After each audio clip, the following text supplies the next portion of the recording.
Welcome! In front of me I have Amazfit T-Rex 3 and I'm gonna show you how to add a workout to the workout list on this watch.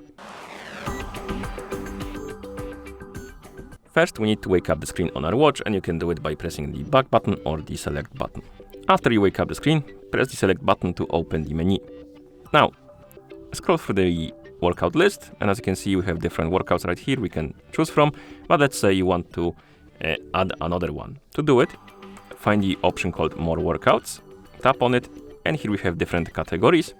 Find the category you want to open and tap on it, and now find the workout you want to add to your list. For example, let's say ATV, or maybe parkour.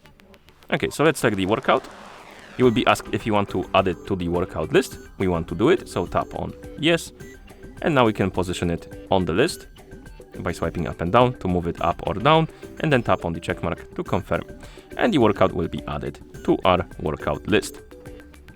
You can also remove the workouts by scrolling down, tapping on plus button, and here find the workout you want to remove, and tap on it, then tap on the bin icon to remove it. And you can also reposition them if you like to by swiping up and down after you select the workout and tapping on the check mark to confirm. And of course, once you're done, you can press the back button to go back to watch face. And that's how you add a workout to the workout list on this watch. Thank you for watching. If you found this video helpful, please consider subscribing to our channel and leaving a like on the video.